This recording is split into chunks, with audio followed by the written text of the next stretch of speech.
Assalamualaikum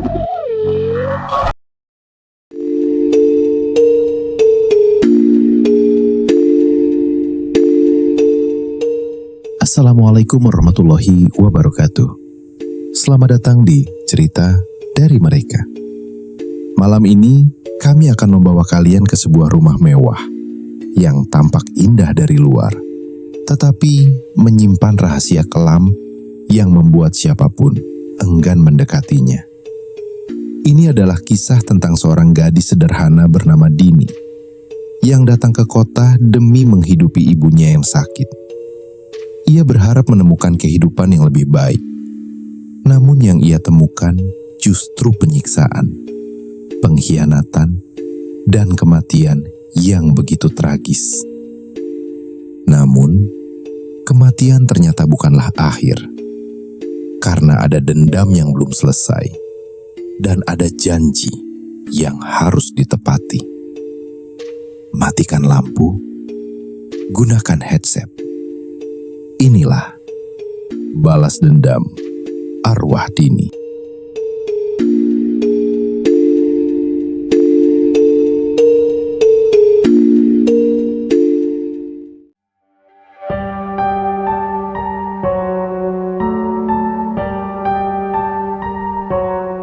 Langit terlihat gelap meski waktu belum sepenuhnya malam.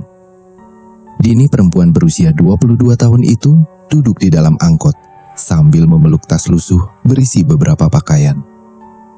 Wajahnya terlihat lelah, tetapi matanya masih menyimpan harapan. Sudah hampir 2 hari dia meninggalkan kampung halamannya demi mencari pekerjaan di kota. Ibunya yang tinggal sendiri di kampung sering sakit-sakitan. Ayahnya sudah meninggal sejak Dini masih kecil. Mau tidak mau, Dini harus menjadi tulang punggung keluarga. Tangannya menggenggam secari kertas berisi alamat rumah majikannya. Jalan Anggrek nomor 47. Supir angkot menoleh. "Neng, rumah yang di ujung jalan itu." Dini mengangguk. "Iya, Pak." Lelaki itu tiba-tiba diam sesaat. Warga sekitar jarang lewat situ kalau malam. Dini terlihat bingung. "Kenapa, Pak?" Supir itu hanya tersenyum kecil. "Gak apa-apa, mungkin saya cuma kebanyakan dengar cerita orang." Beberapa menit kemudian, angkot berhenti. Dini turun sambil mengucapkan terima kasih. Saat kendaraan itu pergi meninggalkannya, Dini berdiri seorang diri di pinggir jalan. Suasana terasa aneh. Sepi. Sangat sepi. Padahal rumah-rumah lain masih terlihat ramai. Tetapi semakin mendekati alamat yang dituju, suasana justru semakin sunyi. Dan di ujung jalan itu, berdiri sebuah rumah besar 2 lantai dengan pagar hitam tinggi. Rumah itu terlihat mewah, namun entah kenapa terasa dingin. Halaman depannya luas, tetapi rumput liar tumbuh di beberapa sudut. Pohon besar di samping rumah membuat bayangan hitam menutupi sebagian bangunan. Dini menarik napas panjang. Mungkin ini rumahnya. Dia menekan bel. Tak lama kemudian, pintu terbuka. Seorang perempuan berusia sekitar 40 tahun muncul. Rambutnya pendek sebahu. Tatapannya tajam. "Kamu Dini?" "Iya, Bu." Perempuan itu memperhatikan Dini dari atas sampai bawah. "Lama." "Maaf, Bu, tadi macet." Perempuan itu mendengus pelan. "Ayo masuk." Dini melangkah masuk. Di dalam rumah, suasana terasa sangat berbeda. Rumah itu besar, bersih, dan dipenuhi perabot mahal. Tetapi anehnya, tidak terasa hangat. Tidak seperti rumah pada umumnya. Di ruang tamu duduk seorang sedang membaca koran. Pria itu menurunkan korannya pelan. "Ini pembantu baru?" "Iya." Lelaki itu mengangguk. Namanya Hardi, suami Marlina. Mereka pasangan kaya yang tinggal berdua. Mereka tidak memiliki anak. Marlina lalu berbicara sambil melipat tangan. "Dengar baik-baik. Nanti kamu bersih-bersih rumah, masak, nyuci, nyetrika, dan ngurus semua pekerjaan rumah. Dini mengangguk pelan. "Baik, Bu. Gaji kamu 2.500.000. Mata Dini sedikit berbinar. Jumlah itu cukup besar untuk membantu ibunya. "Terima kasih, Bu. Tapi kalau kerja kamu nggak bagus, jangan harap dapat bonus." "Iya, Bu." Malam mulai tiba. Dini diberi kamar kecil di dekat gudang belakang. Saat memasuki kamar itu, Dini memperhatikan ruangan sederhana dengan ranjang kecil dan lemari tua. Di sebelahnya ada pintu gudang. Entah kenapa pintu itu membuatnya merasa tidak nyaman. Kayunya terlihat tua dan sedikit menghitam, seolah sudah lama tidak dibuka. Saat Dini sedang merapikan barang, tiba-tiba tok, tok, tok. Dini membeku. Dia menoleh ke arah pintu gudang. Suara itu terdengar lagi. Tok, tok, tok. Jantungnya mulai berdetak lebih cepat. Dini mendekat perlahan. "Siapa?" Sunyi. Tak ada jawaban. Mungkin tikus, pikirnya. Dia mencoba menenangkan diri. Malam semakin larut. Jam menunjukkan pukul 11 malam. Dini mulai berbaring di tempat tidur. Matanya perlahan terpejam. Tetapi belum sampai beberapa menit. Tok, tok, tok. Suara itu terdengar lagi. Kali ini lebih keras. Dini membuka mata. Keringat dingin mulai muncul. Perlahan dia duduk. Tatapannya tertuju pada pintu gudang. Lalu krit. Mata Dini membelalak. Pintu gudang itu terbuka sedikit dengan sendirinya. Padahal tadi dia yakin pintu itu tertutup rapat. Jantungnya berdetak semakin cepat. Angin dingin tiba-tiba berhembus keluar dari dalam gudang. Dan dari celah pintu yang gelap itu, seolah ada seseorang yang sedang berdiri memperhatikannya. Dini menahan napas.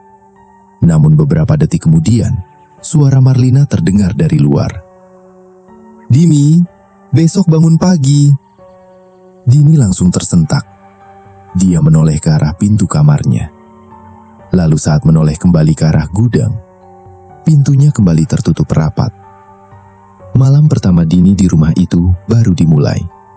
Dan dia belum mengetahui bahwa rumah besar di ujung jalan itu sesuatu yang jauh lebih mengerikan daripada yang dia bayangkan. Keesokan paginya, Dini terbangun saat suara ketukan keras menghantam pintu kamarnya. "Brak!" "Dini, bangun!" Suara Marlina terdengar tajam dari luar. Dini tersentak dari tidurnya. Matanya langsung menoleh ke arah pintu gudang di samping kamar. Pintu itu tertutup rapat. Dia terdiam beberapa saat. Semalam, apa yang dilihatnya hanya mimpi? Dini menelan ludah pelan. Mungkin karena kelelahan, pikirnya. Dia segera bangun dan keluar kamar. Jam baru menunjukkan pukul 5 pagi. Di dapur Marlina sudah berdiri sambil melipat tangan. "Kamu lama sekali." "Maaf, Bu. Mulai hari ini kerjaan kamu bersihkan rumah lantai 1, lantai 2, cuci pakaian, setrika, masak makan siang, sama bersihkan halaman belakang." Dini terdiam sesaat. Pekerjaannya cukup banyak, tetapi dia mengangguk. "Baik, Bu." Sejak pagi, Dini mulai sibuk. Rumah itu memang besar, sangat besar. Setiap sudut harus dibersihkan. Belum lagi Marlina, orang yang sangat cerewet. Sedikit saja ada debu, perempuan itu langsung marah. Saat Dini sedang menyapu ruang tamu, "Dini!" Dini langsung menoleh. "Iya, Bu. Meja ini masih kotor." "Tapi, Bu, tadi saya sudah..." Belum selesai bicara, Marlina memotong. "Jangan membantah." Dini menunduk. "Maaf, Bu." Hari terus berjalan. Menjelang sore, tubuh Dini mulai terasa pegal. Tangannya mulai sakit. Namun pekerjaan belum selesai. Saat membersihkan halaman belakang, matanya tertuju pada gudang tua yang berada tak jauh dari kamarnya. Dari luar gudang itu terlihat lebih menyeramkan. Cat dindingnya mengelupas, beberapa bagian dipenuhi lumut.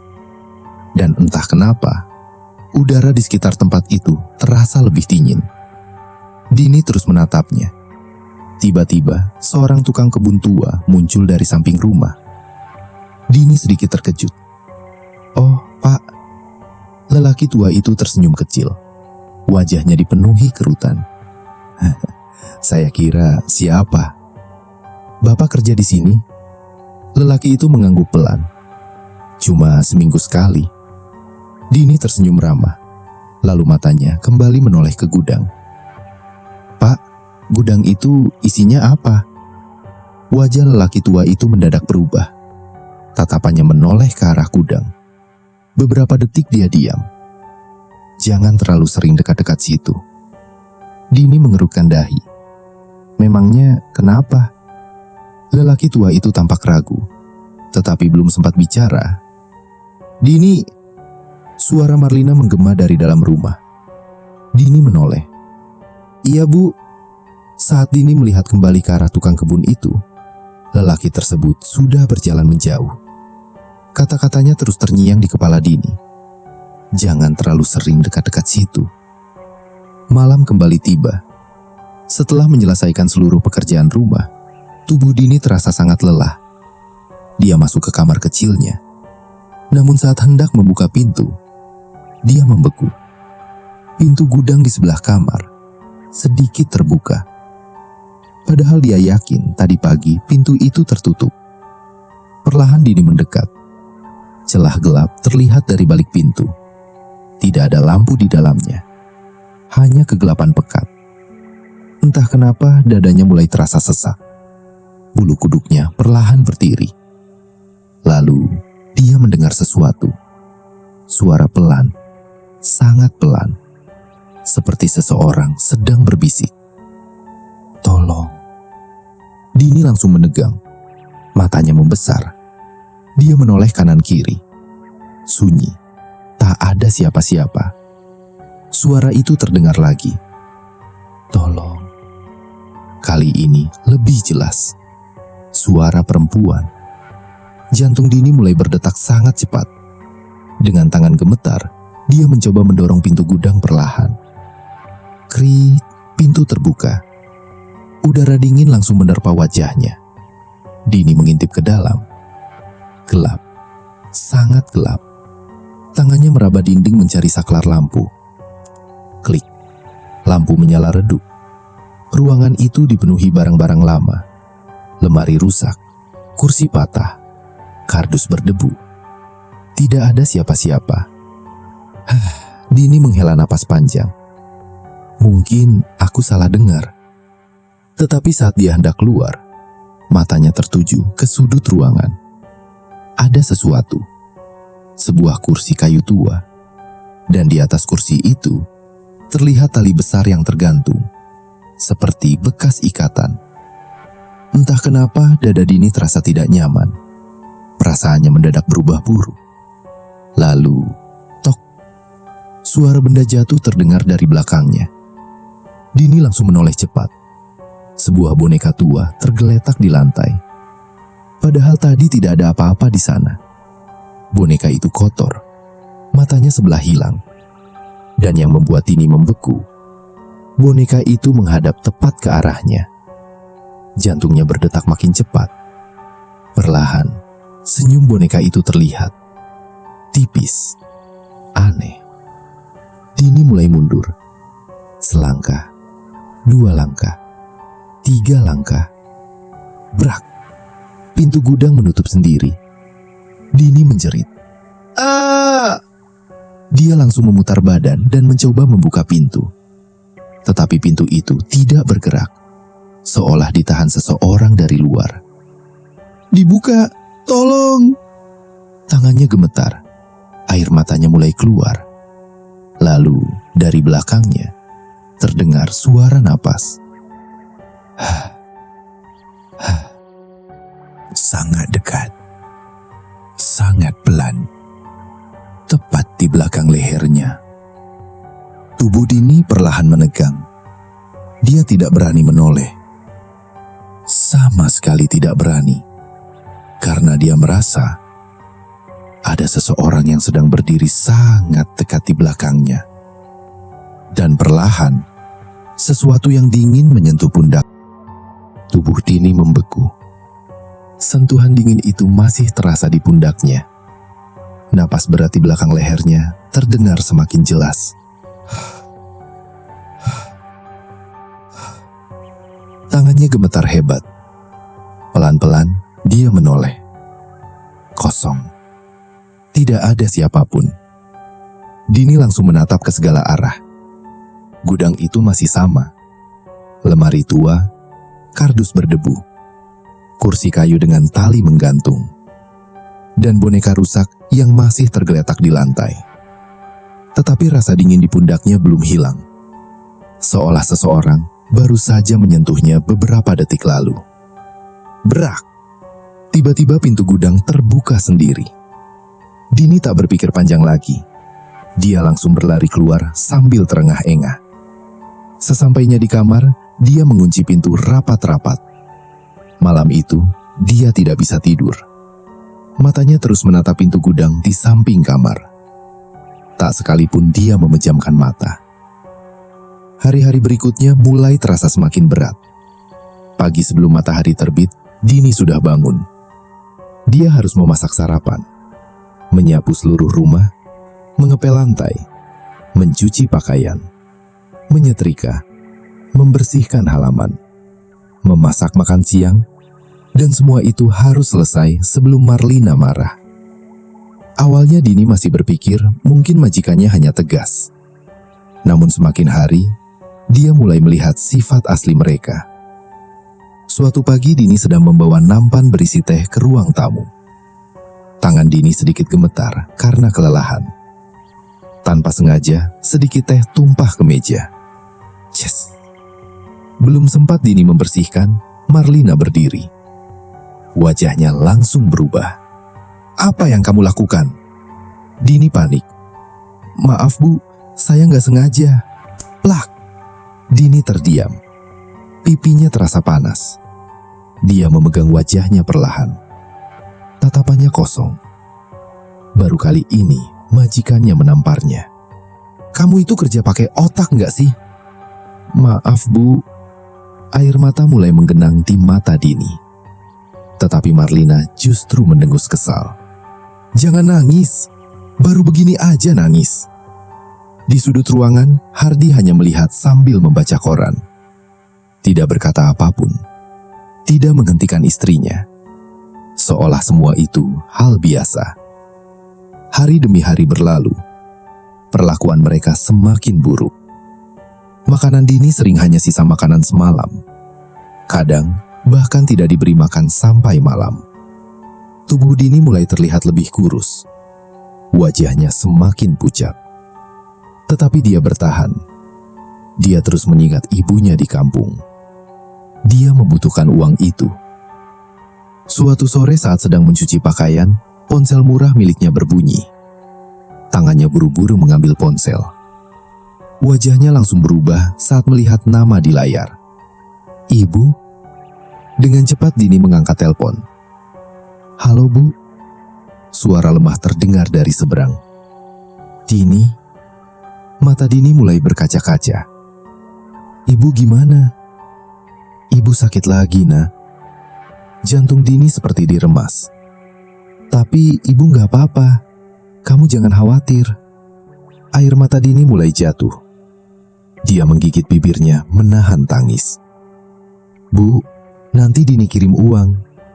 Jangan terlalu capek kerja. Telepon terputus. Dini menatap layar ponselnya beberapa saat. Dadanya terasa sesak. Sudah hampir 3 bulan dia bekerja. Tetapi gajinya belum diberikan. Malam itu Dini memberanikan diri menemui Marlina. Perempuan itu sedang duduk menonton televisi. Bu, Marlina menoleh. Ada apa? Dini menunduk. Bu, saya mau tanya soal gaji. Marlina mentaikan alis. Gaji kenapa? Ibu saya sedang sakit. Kalau boleh, Saya mau kirim uang ke kampung. Ruangan mendadak sunyi. Marlina menatap Dini cukup lama. Lalu tertawa kecil. Hah, kamu baru kerja 3 bulan. Dini terdiam. Tapi Bu, sudah, nanti saja. Dini menggenggam tangannya pelan. Baik Bu. Dia menunduk, lalu berjalan kembali menuju kamarnya. Tetapi saat melewati ruang makan, dia mendengar suara Hardi dan Marlina. Minta gaji. Suara Hardi pelan. Marlina tertawa sinis. Baru juga kerja. Kita lihat saja berapa lama dia bertahan. Langkah Dini perlahan berhenti. Jantungnya terasa tidak enak. Entah kenapa, kata-kata itu membuatnya merinding. Malam semakin larut. Dini kembali ke kamar. Saat hendak mematikan lampu, matanya kembali tertuju ke arah pintu gudang. Pintu itu tertutup. Tetapi kali ini ada sesuatu. Sesuatu yang membuat tubuh Dini langsung dingin. Di bawah celah pintu gudang, terlihat bayangan kaki seseorang. Diam, tidak bergerak. Seolah ada seseorang berdiri di sana sejak tadi. Dini menahan napas. Perlahan dia mundur. 1 langkah, 2 langkah. Lalu, tok, tok, tok. Suara ketukan terdengar lagi. Tetapi kali ini bukan dari dalam gudang, melainkan dari balik lemari di dalam kamar Dini sendiri. Tok, tok, tok. Suara dari balik lemari kembali terdengar. Tubuh Dini menegang. Matanya tak berkedip menatap lemari tua di sudut kamar. Suara itu pelan, tetapi cukup jelas untuk membuat jantungnya berdetak sangat cepat. Tok, tok, tok. Dini perlahan mundur. Keringat dingin mengalir di pelipisnya. Tangannya gemetar. Siapa? Tak ada jawaban. Sunyi. Hanya suara jam dinding di luar kamar. Tik, tik, tik. Dini memberanikan diri mendekat. 1 langkah, 2 langkah, 3 langkah. Semakin dekat, napasnya semakin tidak teratur. Perlahan, tangannya menyentuh gagang lemari. Dingin, sangat dingin. Padahal malam itu udara tidak terlalu dingin. Dengan tangan gemetar, Dini membuka pintunya. Krit, lemari terbuka. Kosong. Hanya pakaian lamanya yang tergantung di dalam. Dini menghela napas panjang. Dia mulai merasa dirinya terlalu lelah. Mungkin semua ini hanya perasaannya saja. Dia menutup lemari kembali. Namun saat berbalik, tubuhnya langsung membeku. Di cermin kecil dekat tempat tidur, ada bayangan seseorang berdiri di belakangnya. Perempuan, rambut panjang menutupi wajah. Berdiri, diam. Dini menoleh cepat. Tidak ada siapa-siapa. Dengan napas memburu, dia melihat ke cermin lagi. Kosong. Saat itulah, berak. Pintu kamarnya mendadak terbuka keras. Marlina berdiri di sana dengan wajah kesal. Dini! Dini hampir menjerit. Bu, kamu belum tidur? Dini menunduk. Maaf Bu, pagi-pagi harus bangun, jangan malas. Pintu ditutup kembali. Malam itu, Dini tidak tidur sama sekali. Hari-hari terus berlalu. 3 bulan berubah menjadi 6 bulan. 6 bulan berubah menjadi 1 tahun. Tetapi selama itu, Dini belum menerima gajinya sedikit pun. Tubuhnya semakin kurus. Matanya terlihat lelah. Dia sering menahan lapar. Namun yang paling menyakitkan adalah kabar dari kampung. Ibunya semakin sering sakit. Suatu siang telepon kembali berdering. suara tetangganya terdengar panik. "Dini, ibu kamu makin parah." Mata Dini membesar. "Apa? Kalau bisa cepat kirim uang." Telepon terputus. Air mata Dini langsung jatuh. Dia menggigit bibir menahan tangis. Hari itu juga, dia memberanikan diri menemui Hardi dan Marlina. Mereka sedang duduk santai di ruang tamu. "Pak, Bu." Marlina menoleh. "Ada apa lagi?" Dini menunduk. Tangannya saling menggenggam. "Pak, Bu, saya mau minta gaji saya." Ruangan mendadak hening. "Ibu saya sakit. Saya sudah 1 tahun kerja di sini. Kalau memang saya salah, bayar berapa saja tidak apa-apa. Tolong, saya mau kirim uang." Hardi perlahan menurunkan korannya. Tatapannya berubah dingin. 1 tahun. Kamu merasa kerja kamu bagus?" Dini terdiam. Marlina tertawa kecil. "Kamu tahu berapa banyak piring yang kamu pecahkan? Berapa kali kamu salah masak? Tahu nggak berapa banyak kerugian kami?" "Tapi Bu..." Belum selesai Dini bicara, tlak, tamparan keras mengenai wajahnya. Tubuh Dini hampir terjatuh. Air matanya langsung keluar. "Saya cuma minta hak saya, Bu." Marlina berdiri. Tatapannya tajam. "Hak? Kamu berani bicara hak?" Dini mulai menangis. "Saya mau pulang. Saya mau lihat ibu saya." Hardi berdiri perlahan. Tatapannya membuat Dini merasa takut. Sangat takut. Lalu lelaki itu mendekat. "Kamu mau pergi?" Dini mengangguk pelan. Hardi tersenyum tipis. Tetapi senyum itu membuat bulu kuduk Dini meremang. "Kalau begitu, kami kasih pelajaran dulu." Mata Dini membesar. "Apa maksud Bapak?" Belum sempat dia bergerak, Hardi memegang tangannya dengan keras. "Pak, jangan Pak." Marlina ikut membantu. Dini berusaha melepaskan diri. "Tolong, tolong." Tetapi rumah besar itu sepi. Tak ada siapa-siapa. Mereka menyeret Dini menuju belakang rumah. Menuju gudang tua. Mata Dini dipenuhi air mata. "Pak, jangan. Bu, tolong." Namun wajah Hardi dan Marlina tetap dingin. Pintu gudang dibuka. Krit, udara dingin langsung keluar dari dalam. Dini menatap ruangan itu dengan napas gemetar. Entah kenapa, malam pertama saat melihat tempat ini kembali teringat di kepalanya. Dan untuk pertama kali, dia menyadari sesuatu. Kursi tua dengan tali di sudut gudang itu bukan sekedar barang lama. Karena tali itu memang sengaja dipasang untuk mengikat seseorang. Dan malam itu, Dini sadar, dia mungkin tidak akan keluar dari gudang itu dengan selamat. Gudang itu terasa lebih dingin dari biasanya. Tubuh Dini diikat pada kursi kayu tua yang selama ini berada di sudut ruangan.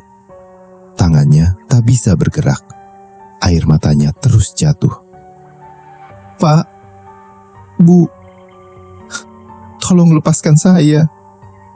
Namun Hardi dan Marlina hanya berdiri menatapnya.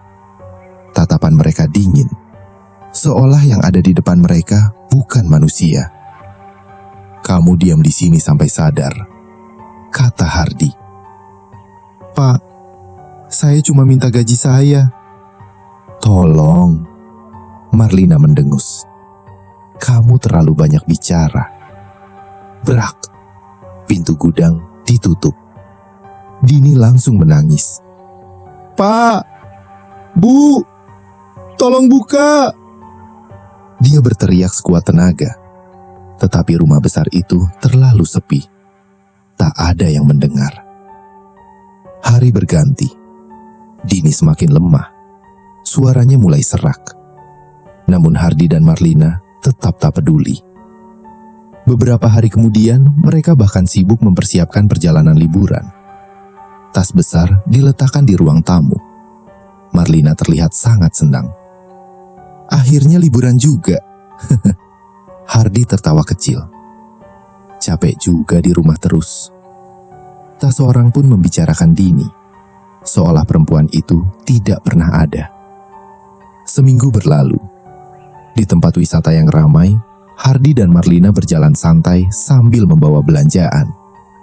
Mereka tertawa, berfoto, makan bersama. Sampai tiba-tiba, langkah Marlina berhenti. Wajahnya mendadak pucat, matanya membelalak. Hardy menoleh. Apa?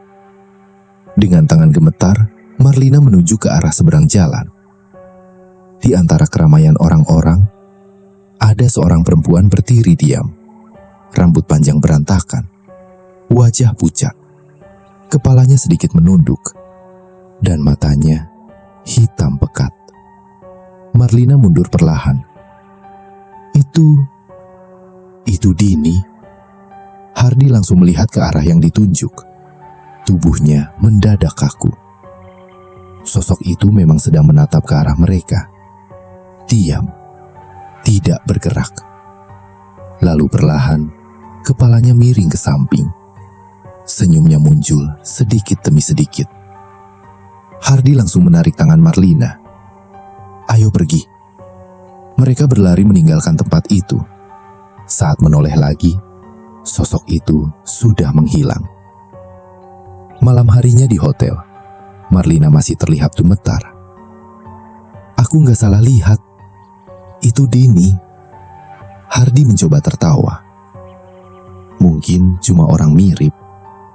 Tetapi suaranya sendiri terdengar tidak yakin. Beberapa menit kemudian, Hardy masuk ke kamar mandi. Dia berdiri di depan cermin sambil menyikat gigi. Air mengalir pelan. Dia mencoba menenangkan pikirannya. Lalu, matanya menatap cermin. Dan jantungnya seolah berhenti. Di belakangnya, ada seseorang berdiri. Perempuan. Rambut panjang menutupi wajah. Berdiri sangat dekat. Sangat dekat. Sikat gigi Hardy jatuh. Dia langsung menoleh. Kosong. Tak ada siapa-siapa. Napasnya mulai memburu. Pelan-pelan dia kembali menatap cermin. Dan kali ini, wajah Dini muncul tepat di belakangnya. Mata hitam, wajah pucat, dengan senyum yang terlalu lebar. Hardy menjerit dan berlari keluar kamar mandi. Marlina langsung berdiri. Ada apa? Dengan wajah pucat, Hardy menunjuk ke kamar mandi. Aku lihat dia. Marlina membeku. Keesokan harinya, mereka buru-buru pulang. Sepanjang perjalanan, tak satu pun dari mereka banyak bicara. Saat mobil memasuki halaman rumah, mereka langsung terdiam. Bau aneh tercium. Bau busuk. Sangat menyengat. Marlina menutup hidung. Bau apa ini? Mereka mengikuti sumber bau itu. Pelan-pelan, langkah mereka menuju belakang rumah. Menuju gudang. Jantung Hardy berdetak sangat keras. Tangannya gemetar saat membuka pintu. Krit. Udara dingin keluar dari dalam. Lalu, mereka membeku. Di dalam gudang, tubuh Dini terbaring lemah tak bergerak. Wajah Hardy dan Marlina langsung pucat. Mereka saling menatap. Tubuh mereka mulai gemetar. Mereka panik. Mereka takut. Malam itu juga, dengan ketakutan dan kepanikan, mereka membawa tubuh Dini ke halaman belakang rumah. Tanpa memberitahu siapapun.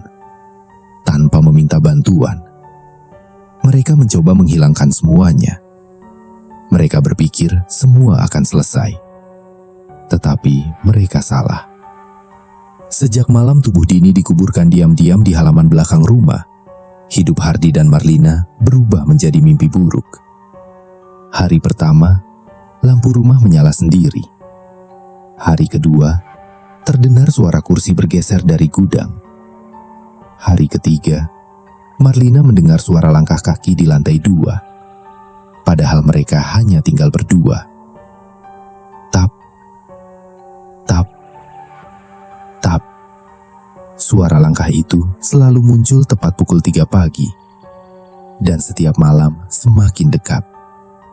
Awalnya dari lantai atas, lalu dari tangga, lalu dari lorong, sampai akhirnya tepat di depan kamar mereka. Malam itu Hardi dan Marlina terbangun bersamaan. Mata mereka langsung terbuka. Tok, tok, tok. Suara itu kembali terdengar. Tetapi kali ini bukan di luar kamar. Suara itu berasal dari dalam kamar. Tubuh Marlina langsung dingin. Dengan tangan gemetar, dia menoleh perlahan. Di sudut kamar, ada seseorang berdiri. Rambut panjang menutupi wajahnya. Tubuhnya kurus. Gaunnya lusuh dan kotor. Air mata Marlina langsung jatuh. Tidak. Hardi ikut menoleh, dan wajahnya mendadak pucat. Sosok itu perlahan mengangkat wajahnya.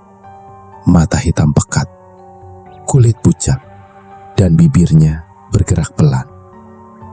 Gaji saya. Belum selesai kalimat itu, lampu kamar mati. Gelap. Sangat gelap. Jeritan mereka menggema memenuhi rumah. Hari-hari berikutnya keadaan semakin buruk. Mereka tidak bisa tidur. Mereka tidak berani keluar kamar sendirian. Marlina mulai sering melihat Dini berdiri di cermin. Kadang di dapur, kadang di ujung tangga. Kadang berdiri di halaman belakang sambil metat rumah. Sedangkan Hardi mulai mendengar suara Dini memanggil namanya. Pelan, sangat dekat di telinganya. Pak, kenapa saya dikunci? Wajah mereka semakin pucat setiap hari. Tetangga mulai menyadari sesuatu, karena setiap malam terdengar suara jeritan dari rumah besar itu.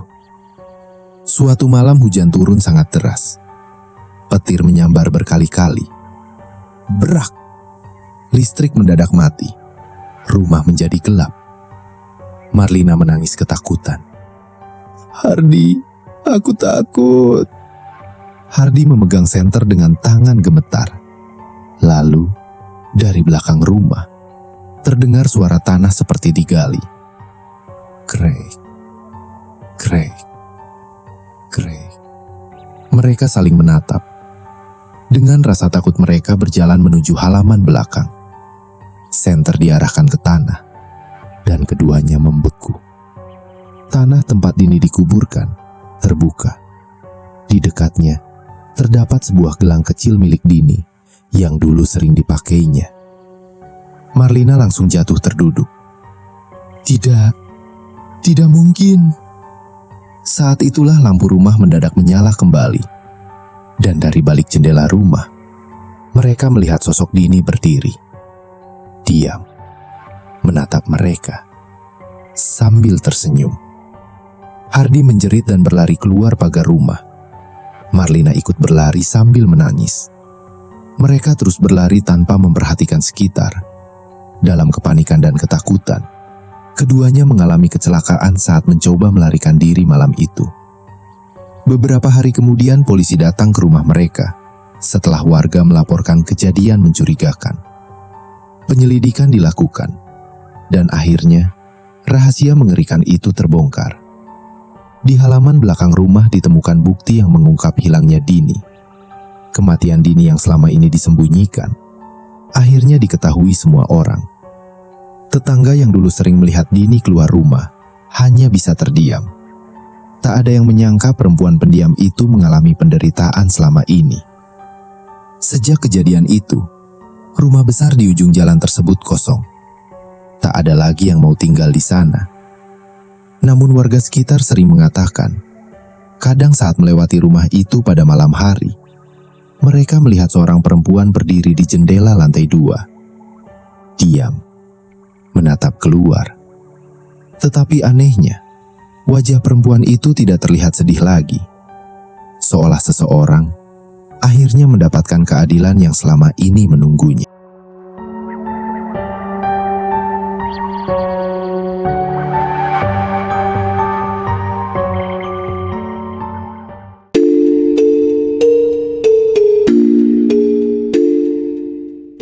Begitulah kisah balas dendam arwah Dini. Terkadang, yang paling mengerikan bukanlah hantu yang gentayangan, tetapi manusia yang kehilangan rasa belas kasihan. Semoga kisah ini menjadi pengingat bahwa setiap perbuatan, sekecil apapun, akan selalu memiliki akibat. Terima kasih sudah mendengarkan cerita dari mereka. Jangan lupa subscribe, like, dan bagikan. Karena semakin banyak yang mendengar, semakin banyak yang tahu bahwa mereka benar-benar ada. Wassalamualaikum warahmatullahi wabarakatuh.